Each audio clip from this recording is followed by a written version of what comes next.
Thank you for being to Business Summit today. My name is Kristen Bates. I am an attorney and an owner at the law firm of Bates Walter McGee. My partner, Kyla Walter McGee, is here as well. We're the room sponsor for this session. In this room, we're so proud to sponsor the Woodlands Chamber. Our law firm is a local law firm here in the Woodlands, and we're a boutique law firm offering services for small and solo businesses and individuals. We offer transactional services, business formation, business planning, business and estate planning and succession.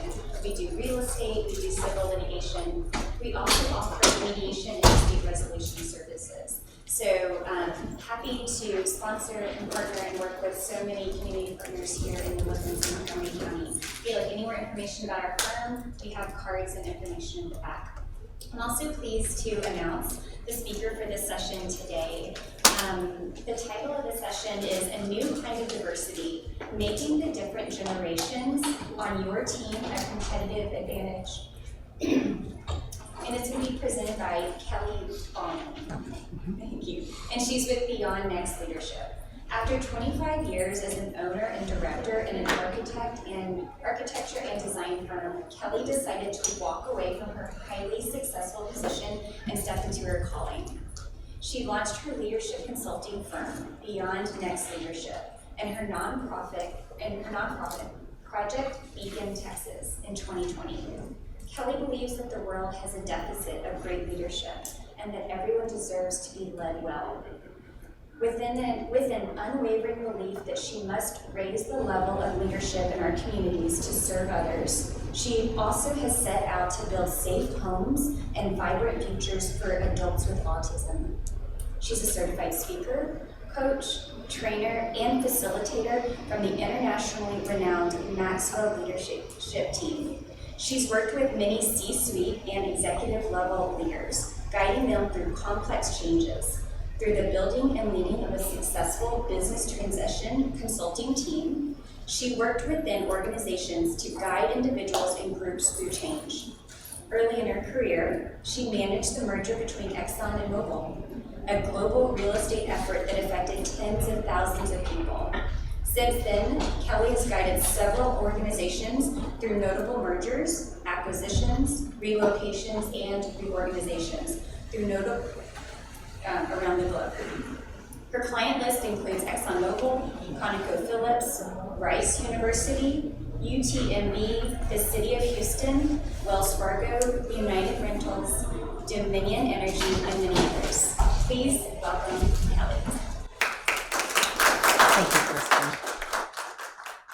It looks shorter when I wrote it, just so you know. Thank you. It's wonderful to be here with all of you. This is my first time presenting at the Woodlands Business Summit. Have you been having a fantastic morning already? Panel was amazing, wasn't it? An amazing coffee, 100%. So it's my pleasure to be able to talk about a new kind of diversity around generational diversity. So we've been talking about diversity, all kinds of diversity for a long time. We've been seeing it. And actually, generational diversity is not something new. It's just something that's become more and more apparent that we need to work on. I mean, you know, in our workplaces, how many of you lead multi-generational teams or have multi-generational workforce? Quite a few of you in the room. I mean, you get it. You got the 22-year-old that comes into the room that has a 63-year-old boss.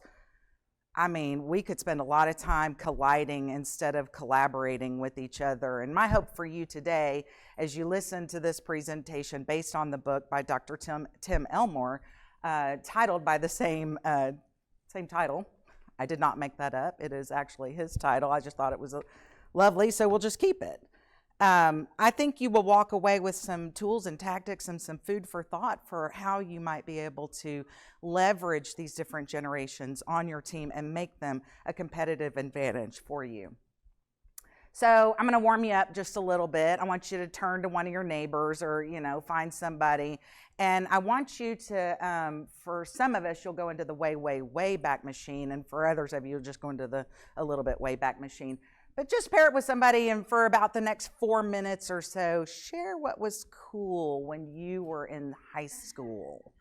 And if you're at a loss for what to talk about, I got a list there to trigger your memory.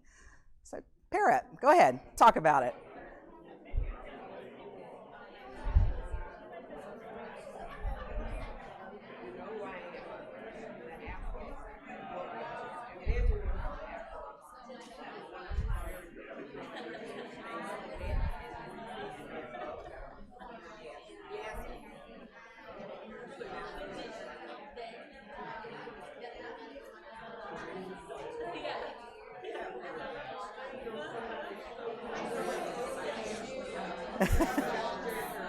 Oh, yeah.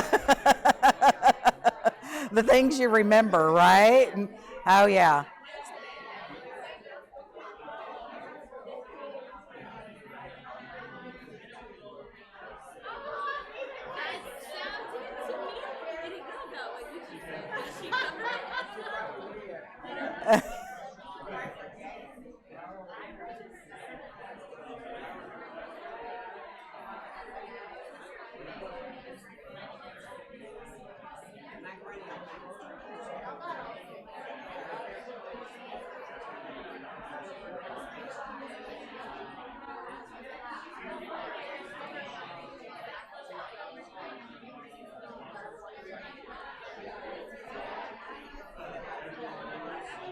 Y'all are funny.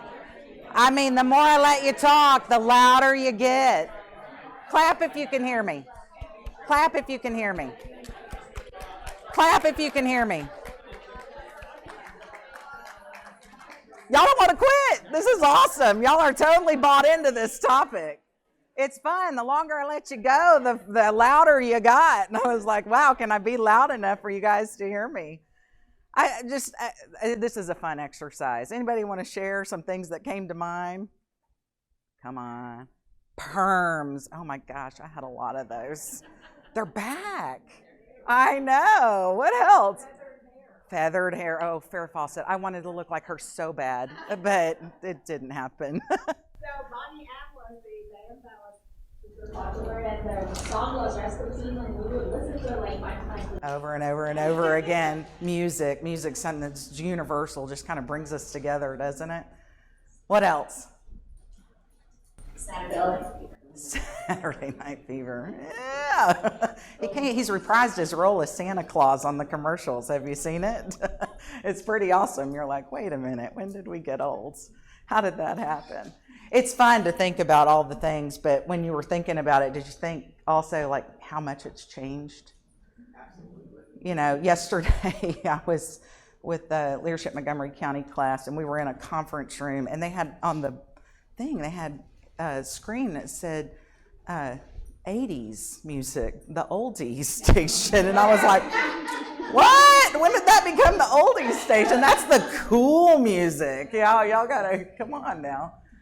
So it started to be a thing, and you've probably seen some of this. You know, social media has really got us a little bit niched into our silos as generations, and we've started to see it come out on social media. And it started with the boomer generation throwing shade at the millennials with the hashtag how to confuse a millennial. You've seen this. Give a millennial a rotary phone or a cassette tape or a phone book.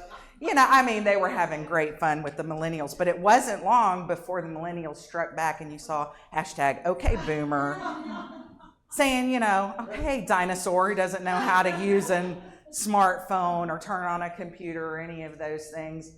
And then we got hashtag okay Karen. This is the millennials throwing shade at the Gen Xers in the room. How many Gen Xers in the room? If you don't know what you are, then you'll find out what you are here pretty shortly. Hashtag okay Karen. Karen being the fictitious character that, you know, knows better than your high school principal or your restaurant manager how to run their business. This isn't going to tell them all about how to do it. Then we had our younger generation, the Gen Zers, throwing shade at the millennials. Hashtag doggo. This was, yeah, you're cool, but we're cooler, you know. And then this one I thought pretty inappropriate, but we saw it during COVID-19, hashtag boomer remover. This was from the Gen Zs and the millennials. Yeah, it started to get kind of nasty, and you're starting to see a little bit of that even. I'm a Gen Xer, so of course my social media feed shows up with things like, you know, Gen X talks and all of that, and you'll see a lot of the, I don't know, we're not so nice, you know. But let's, do I have any Gen Zers in the room? No Gen Zers. I was hoping for at least one, because you're probably going to win at this game. Let's play a little bit of a game. I want to test your knowledge of these. How about the first one, chuggy? Does anybody know what the word chuggy means? I know all of those. Awesome, you're gonna win. Chuggy is like it's overdone, it's tacky, it's kind of, you don't want to do it. Yeah, that's pretty close. It describes millennials who try too hard to look trendy. So this is, our Gen Z. How about no cap? Like, No way. no way. Like, it's not a lie. It's not a lie, truth. I heard it. Means you're not lying or exaggerating. Y'all keep score of what y'all are getting right. How about bop? And you know bop? Anybody want to take a guess? I feel like it's a trend, like it's It's a positive word. yeah. It's a positive word. All right, describes a song you think is really good. Some of you boomers might have been able to, maybe get there. Dead. I'm dead. I don't know. I'm like, you are? Why? Like you're on the Like floor. shocked, like You're close. You're getting there. Yeah. Means something that's so funny that it killed you, not literally killed you. How about Stan? Anybody heard Stan? It's like you align with what they're saying. You're aligned with what they're saying. Means you're a huge fan of something or someone famous. Yeah. So I mean that's really close. How about living rent free? that concept of that thing, you think about it all the time, it's in your head, rent free. Living rent free in your head, yeah. When you can't stop thinking about something. How about vibe check? There's some funny TikToks on this one. Vibe check. Anybody got a definition? You're what? Like it's happening, like It's happening. That was hard to describe, you have it, you don't. Yeah, exactly. It's when you're assessing someone's energy or personality.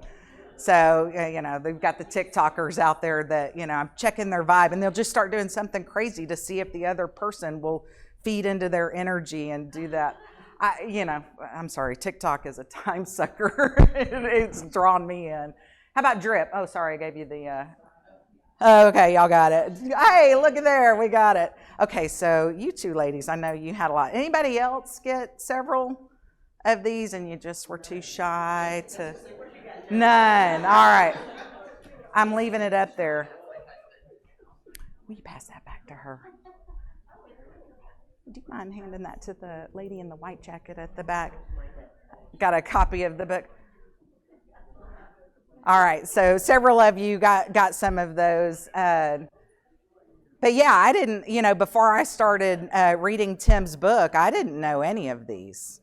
I was like, it's just a completely different language. And I was like, suddenly I felt like my parents when we were coming home with some words and they're like, speak English, what are you talking about? So I want to tell you 2 stories to just talk about how different generations can be perceived. And the first story is about Tony.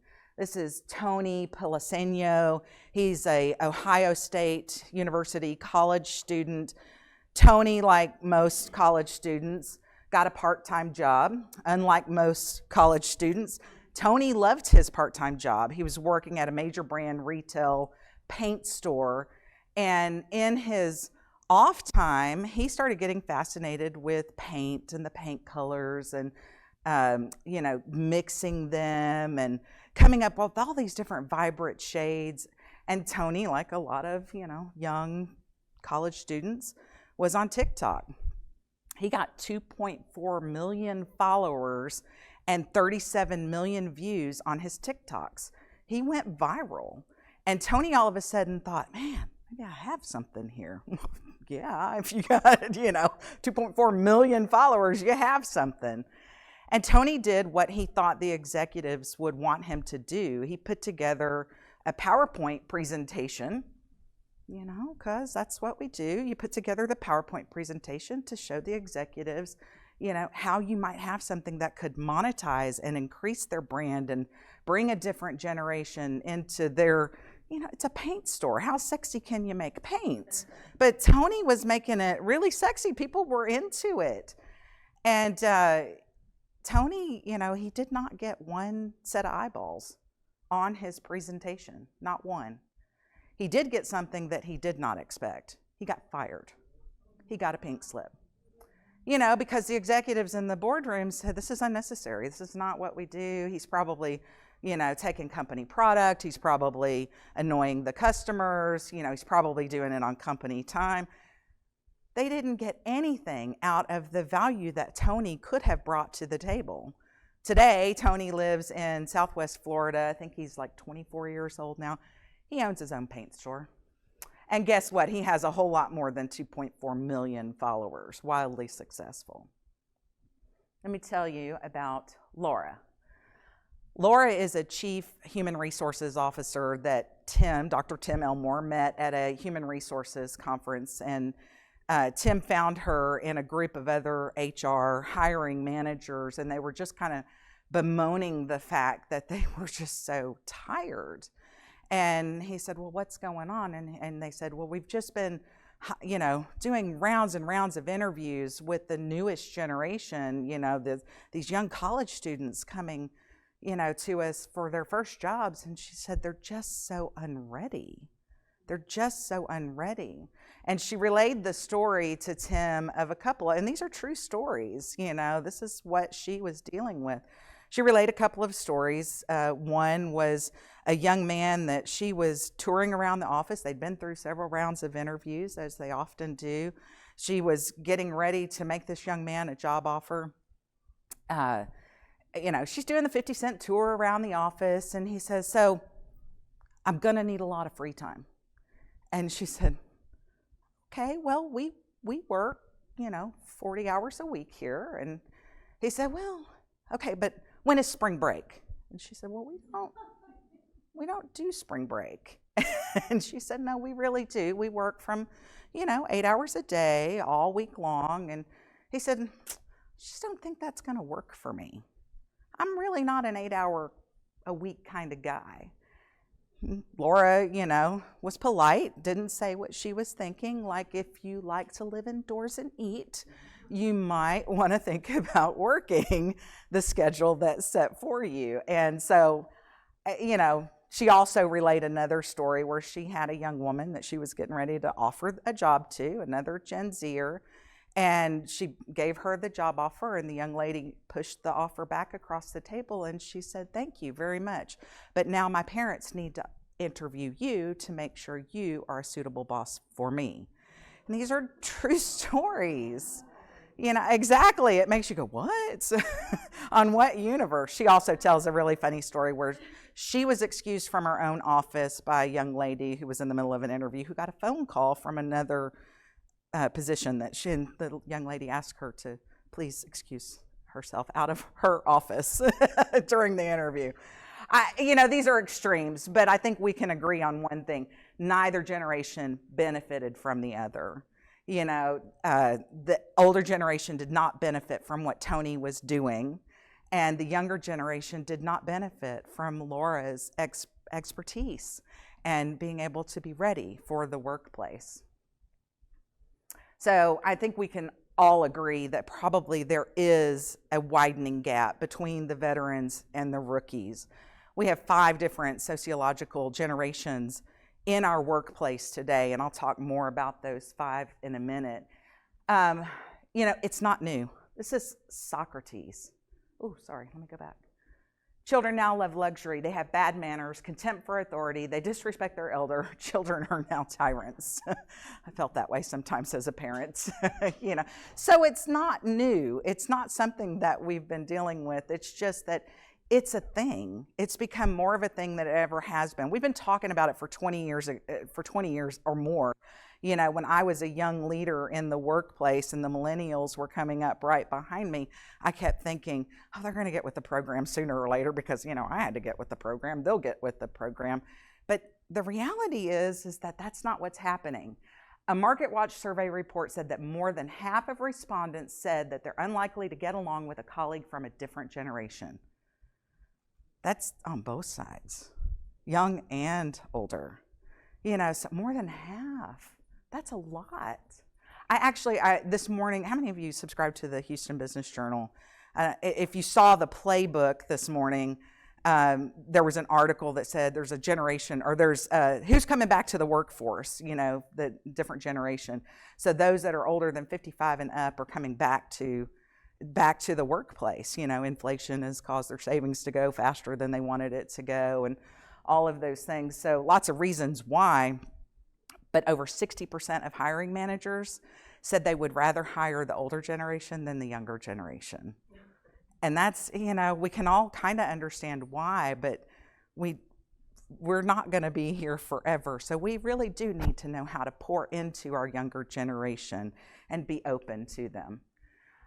If you're still not convinced, let me talk to you about age discrimination lawsuits. They are on the rise as well. You know, all kinds of lawsuits out there. But look, at IBM, Google, WeWork, Marriott, Citibank. This is older generations suing because they were too old to get the promotion, or younger generations because they're too young to get the promotion. It's going both ways. There's lots of misunderstanding about what's going on. So what's the generation gap done? And I think minimally, it's made us feel like our goal is just to tolerate the other generations. Just tolerate them, like I did. You know, the millennials, they'll get with the program. I'm going to tolerate you. You know, I mean, it doesn't sound so good, does it? But I want to warn you about something. It's easy to stereotype. If we're not willing to dig in and dig deep and actually build the relationships, build bridges of relationships that are strong enough to bear the weight of honest disclosure. That's what we need to do to be able to do that. And if we're not willing to do that work, if we're not willing to dig in, we'll stereotype because it's easy. And what's funny about it is that nobody likes to be stereotyped, but we all do it because stereotypes are just a mental shortcut for us. So maybe you've heard some of these to characterize some of the different generations. All the builders, they're just dinosaurs. All those boomers, they're stubborn. Your Gen Xers, they're skeptical. It is true. we are. All those millennials are narcissistic. And the Gen Zers, they're just fragile snowflakes. You know, we'll stereotype if we're not willing to do the work and to really dig in. So our goal today is not to stereotype, but to understand. So let me set the stage just a little bit, and I'm no expert in neuroscience, but probably a lot of you have heard this. In your developmental years, in those first 20 to 25 years of life, we're moldable. We're like wet cement. Early in our development, it's like, you know, you can press the handprint into the cement pretty easily and it's going to make an imprint. And that's what we're doing in those developmental stages. We're defining ruts and grooves, and our world around us is shaping us. Our personality is being shaped and our world is being shaped around us. We're moldable. Now, it's not that we can't change when we get older. And in fact, in the book Wired to Resist, we can change beyond that. It just takes a jackhammer for us to be able to do it. And we have to be super intentional about building those new neural pathways to help us understand or to develop a new skill or ability or perspective even. So each generation is going to represent a different paradigm. And you're going to do that as a vendor, as a colleague, a supervisor, a client, or a family member. In fact, many of you may be listening to today's presentation with one ear as the business owner or team lead and the other ear as a parent.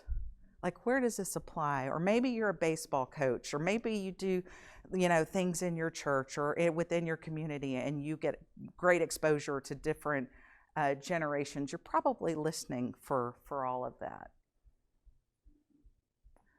So this is probably one of the most fun things that we'll do today. I'm going to talk about each of the 5 generations, and I'm going to go through this chart about what's coming of age. So let's talk about our builder generation. This is the generation that's born between 1929 and 1945.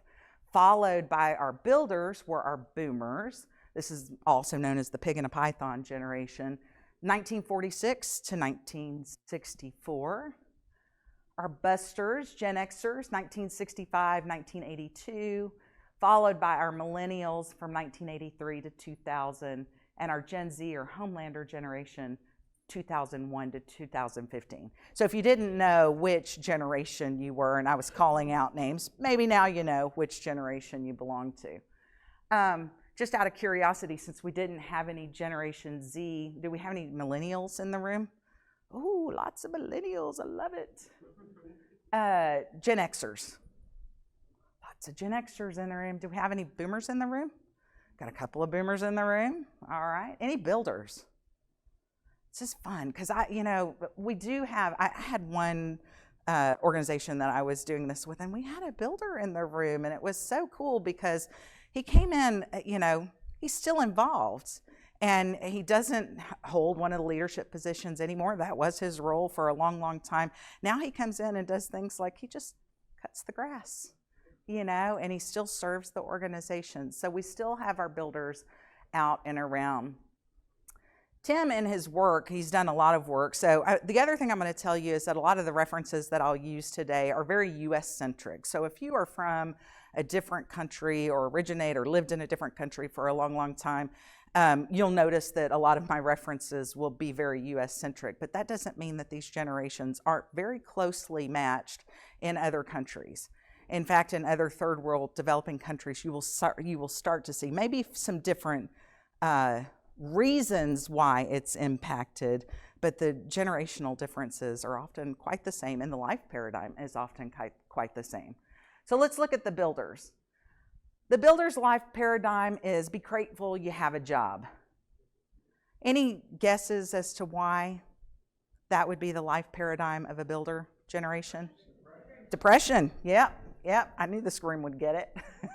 Yeah, Great Depression. This was my grandparents' generation, and I distinctly remember opening Christmas presents where Grandma Kyle would say, now don't tear the paper. And I thought, isn't that the reason that you wrap it up? And I learned, but it was save everything that you have, and grandparents on both sides of the family very much about that, waste not, want not kind of mentality, the be grateful you have a job, just dig in, do what you need to do. So 1946 to 1964, the pig and a python, we call them boomers because, the soldiers started to come home and the maternity wards started to fill up. It's just a little bit of biology lesson for you. 74.6 million children were born in this 18-year period. Huge, never seen anything like it. Their life paradigm was, I deserve better. They grew up with parents from, this be grateful you have a job, and, everything was absolutely, you saved everything. These boomers came in and they said, we're large and in charge. Shopping malls started cropping up, McDonald's were being franchised, it was growing. Every marketer's dream, you had so many. This is the retirement age now. You can look around our landscape and see what's going on, but this was the I deserve better generation. Then we got our busters. By the way, the busters were the first name for Generation X until Generation X said, I don't want to be called anything, just call us X. But any idea about why they're called the baby buster generation? If I had a baby boom, why is this the baby bust? They did not, and there's a reason for a part of it. Well, there's probably two reasons. The first part of the Generation X generation, the public introduction of the birth control pill was now publicly widely available. And then you pair that with Roe v. Wade, that, just fewer children that were born in that generation, tens of millions. In fact, those of us who are Generation X, we kind of grew up in the shadow of the boomers, and then the millennials came on our heels, you know. So we got a little bit of a crunch. We got a little bit of an attitude about it. But our, you know, just saying, our life paradigm and narrative is keep it real. You know, and part of the reason is look at the years. You know, when I was growing up, Vietnam War was on television. You know, don't tell me life is good. Don't tell me life is great, because I can see that it's not. It's on TV. We can see it. You know, we also had, for the first time ever, the Watergate scandal. We had a president resigning. So now I've got a Democrat and a Republican from the White House lying to the American people. And we started to become very skeptical. You know, we watched our parents kind of step back and say, wait a second. And that shaped us, you know, so it was a keep it real kind of mentality. So our millennials, life is a cafeteria. Any idea why? It's a cafeteria. You can push down, you can get a little roast beef, a little Jell-O, a little gravy, get a little bit of everything that you want. You know, this is the first generation that didn't have to buy the whole album or CD to get the one song that they wanted. My daughter would make fun of my CD trees. I thought they were cool, you know. I was like, look how many CDs I have. I'm cool. She's like, Mom, you need to get an iPod. And I was like, a what? An iPod. She goes, come here. You know, so I bought one, and my first playlist was generated by my 12-year-old daughter. Life is a cafeteria. Everything is like that. You know, not just their music, but even from their education choices. You know, a lot of millennials will go to 2 or 3 different centers of higher education to get the degree that they want. You know, they get to choose what they want. And then our homelanders. By the way, they're called the homelanders because 2001 was the first the first year of the Homeland Security and the TSA, you know, our friends in blue when we go to the airport. But their life paradigm is I'm coping and I'm hoping. And, you know, they're hopeful because they're young, but they're coping because, you know, they're bombarded with 10,000 messages a day. You know, they know that the world is a place of mass shootings and terrorism and war and all of those things. You know, so when you look at the different generations, I mean, you can kind of notice this pendulum swing of history. You know, your builders, kind of a cautious generation. And then followed by the boomers, confidence. Back to the Xers, caution. Then to the millennials, confidence. And we're back to our Gen Zers who are in a cautious state of mind. So what about attitude towards authority or leadership? Anybody think that's changed a little bit over the years? Yeah, it's changed quite a bit, I would say. Respect them. You know, my granddad, you know, when he was alive, he would tell me, he said, you know, you respect the office. Even if you didn't vote for the person, you respect the office. You know, that's what you do. You respect the police, all of those things. That was, you know, the builder generation. By the time our boomers came along, they said, we'll just replace them. We're big enough. We're taking over. We're large and in charge. We're going, right? Our Gen Xers, we said, we'll endure them. We'll just wait. We'll just wait it out. We waited out a lot of things that we probably shouldn't have waited out. Our millennials, they said choose them. So when I say authority, I don't necessarily just mean people that have been elected to office, but also your leadership, your mentors, all of those things. You know, it's quite common today for our millennial generation, when, you know, even the youngest among them. By the way, the millennial generation is actually split. This is just an aside. There were those that were before Y2K, so 1999, and then after. So there was a distinct divide when you look at it. And I will say one other thing. This is sociology, not psychology. Okay, so don't stereotype anybody. But, you know, our millennial generation, they said, yeah, I might be taking that professor, but they're not my mentor. You know, I'm learning from them, but I'm really getting the good stuff, who I'm letting really lead me somewhere else. And then our homelanders, our Generation Z, if they were honest and they were in the room today, they would say, not sure I need them. Why? Well, I can tell you, you can thank Google, Siri, and Alexa for that. They can watch 17 YouTube videos and get all kinds of information. Don't miss this, though. They've got the information, but they need us for interpretation. They need us to provide context to the content. And, I will say they're not the only ones that do it, because I could be ashamed of some people in my generation who watch one YouTube video and tweet out about it like they know exactly what they're talking about. But they still need us. They absolutely need us. So let's talk about the market. You guys are in business. You probably want to know what drives some of that. Some of this won't be new to you. But the goods, the builder generation, you've heard of goods and services. This is the first time, if your mom was going to throw you a birthday party or celebrate your birthday, they had the ability to not just bake it from scratch, but they could go get the Betty Crocker cake mix. And they could, 2 eggs and some powder in a bowl, and voila, you have a birthday cake. Cost them about, $1 or something extravagant back then. Our boomer generation, they came along and they said, well, we want services. We don't want to do everything for ourselves. The case of a birthday cake, well, the mom's going to go to the bakery now. She's going to buy it. She's going to trade her time for dollars, and she's going to engage in the service. And this is where we saw the service economy really start to pick up. When we got to our Gen Xers, it was all about experiences. Starbucks. Walt Disney was probably ahead of his time, 5th century experience. When I was a kid, any native Houstonians in the room? Couple of you. Everybody's familiar with Chuck E. Cheese, right? Chuck E. Cheese started, about in my generation, a little bit in there. But Scooby-Doo Pizza Factory was the one. I wanted to have my birthday party at Scooby-Doo Pizza Factory so much because it was an experience.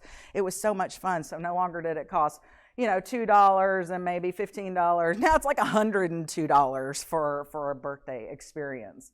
But our millennials, they're looking for transformations.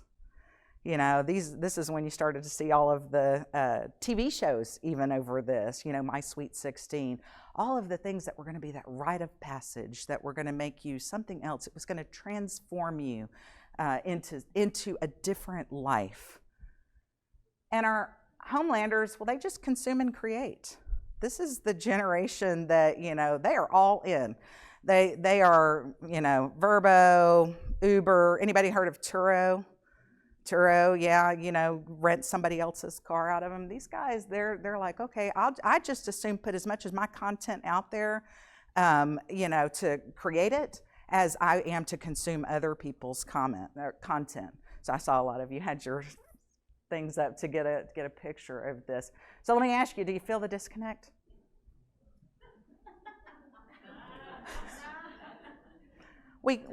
We absolutely come from, different life paradigms, and we bring different perspectives to the table.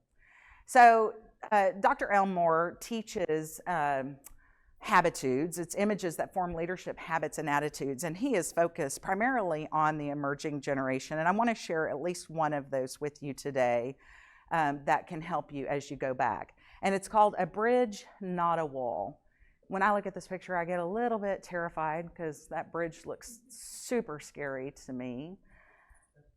But building bridges is hard, and the truth in this nutshell is that we'll encounter new and different people as we lead, and our natural inclination is to put up a wall. That's what we do. They're different from us, so I'm immediately going to put up a wall, and we're just wired that way. It's a survival mechanism to distrust. So what we must do in building a bridge is we must consciously build bridges of relationship that can bear the weight of honest disclosure. So how do you do that? So let's talk a little bit about building a bridge. Building a bridge, it's harder than building a wall, right?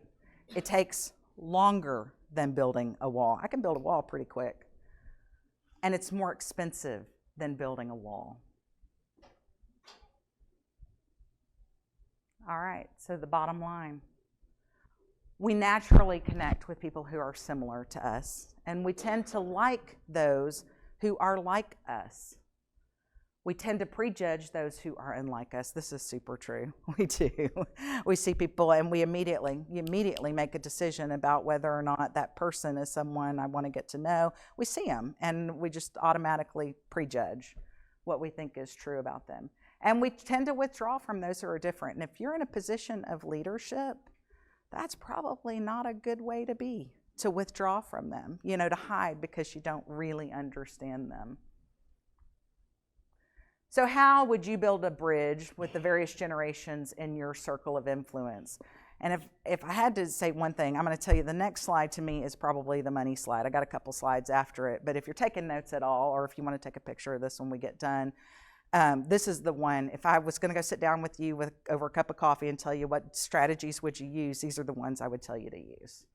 So first of all, clarify your decision-making and communication norms to all. That is not a bad thing. We've got generations who are coming in and they are naturally curious. They ask a lot of questions. And when I was young in my leadership, I remember, some of the millennials coming in and I was like, wow, is she questioning my authority or is she questioning my decision? What exactly, why does she keep asking me all of these questions? And I had to step back and think about it. But what I started to realize was, I want to make sure she knows she has a voice. And when I say she, there were several. It wasn't all girls, but they were curious and they wanted their voice to be heard. So when I wasn't clear about when her voice was going to be heard and when she was going to be included in the decision making, then things got really muddy. It was difficult, and communication norms. So they understand it, Clarity is kindness. I think that's a Brene Brown. Maybe I didn't get it exactly right. But to be clear is to be kind. Do this. Do a ditch the niche exercise. Take that younger generation out to lunch or coffee or whatever and ask them about their superpowers. You'll be amazed at what they can do. What they think their superpower is. And then figure out, you commit to finding a way to utilize their superpower. Distinguish between preferences, expectations, and demands. This is a huge one. I would say I'm a fairly clear and direct person. I would say things, and it would just be a preference. It was not a demand at all, but it came out like a demand because, it's kind of sometimes how I sound, So I started to realize pretty quickly, start to do this. Start to say, oh, it's just my preference. I'm just throwing it out there. But y'all, it's not, I don't expect you to do it that way. That's not what I expect at all. One of the things I'll just say, we teach information and curriculum for just in case. And really what our younger generation needs is kind of just in time. They can solve almost any what if you give them a why. They're smart, they're resourceful, they're just incredible generation. We need to tap into them. And I'll just say this as an aside. I was touring College Park High School yesterday. We had some of the DECA students that were leading us around, and the young woman who was leading me, she was a senior. She was, filing her college applications. This girl could have gone anywhere, let me just tell you. And she was just nonchalantly telling us about her science fair project that she had done, and she was very proud of the STEM, part of their education program. And she said, so I'm thinking, we did stuff like the volcano and, water to gas and our science fair. No. She did a biodegradable lithium ion battery, it's patent pending.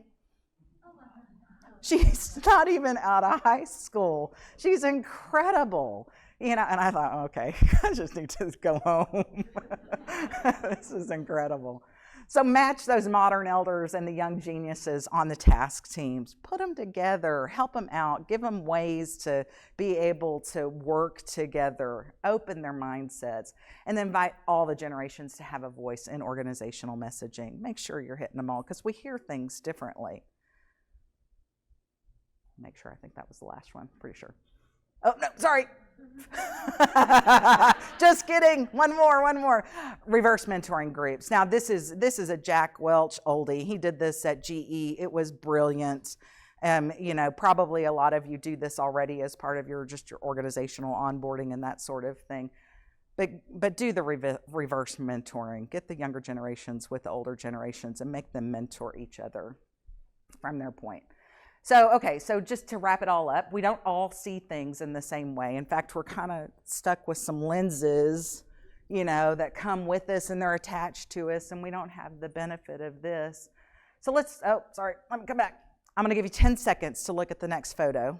Some of you have seen it. It's been around since the 1800s, actually. I'm going to give you 10 seconds, and I'm going to ask you what you see.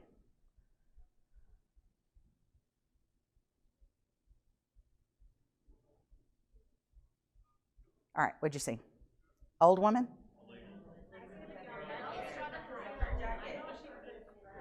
Right, raise your hand if you saw an old woman. Raise your hand if you saw a young woman. Interesting.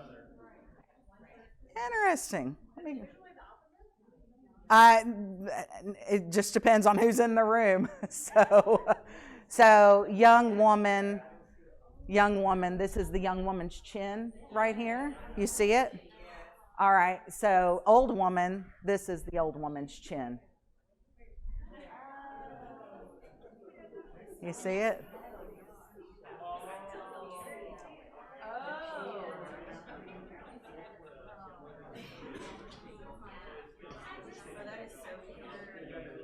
It's crazy, isn't it?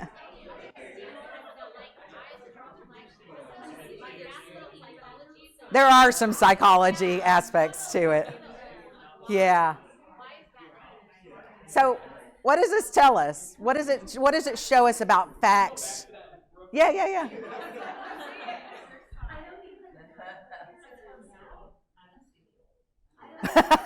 Oh, we got to make sure you see the old. That's the bangs. Yeah, is the bangs. This is nose, chin. I'm sorry, yeah, nose and chin for the.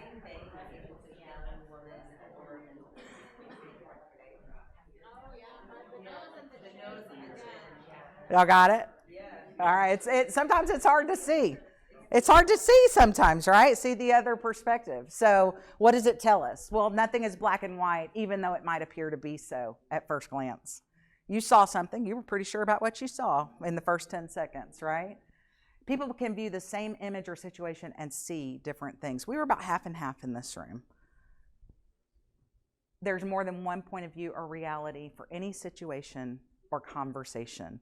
And that's important. Remember what I just told you about life paradigms, attitude towards authority, what their expectations are out of the marketplace. There's actually, in the book, you'll see there's about 18 different things that he talks about that make us different as different generations. And then finally, there's always two sides to every story, and truth is relative. So y'all ready to do it again? Try it again. All right, so this one's kind of an oldie but a goodie. Some of you may have seen this on, Facebook, Instagram. What color is this dress? Blue. What? How many say blue and black? How many say white and gold?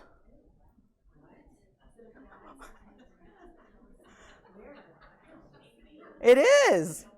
This dress is white and gold. No, I'm kidding. The dress is actually blue and black. It's royal blue and black.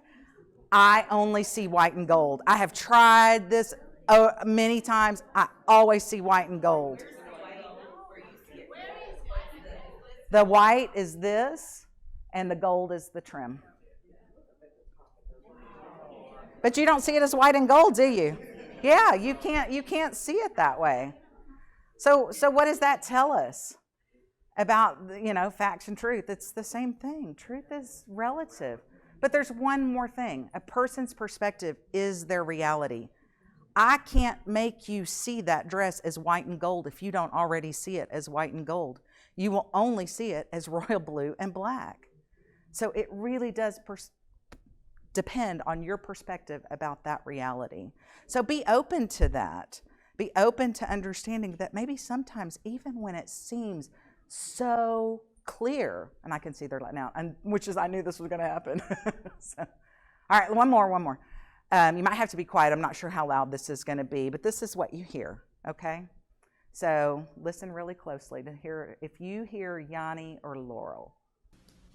Laurel, Laurel, Laurel, Laurel.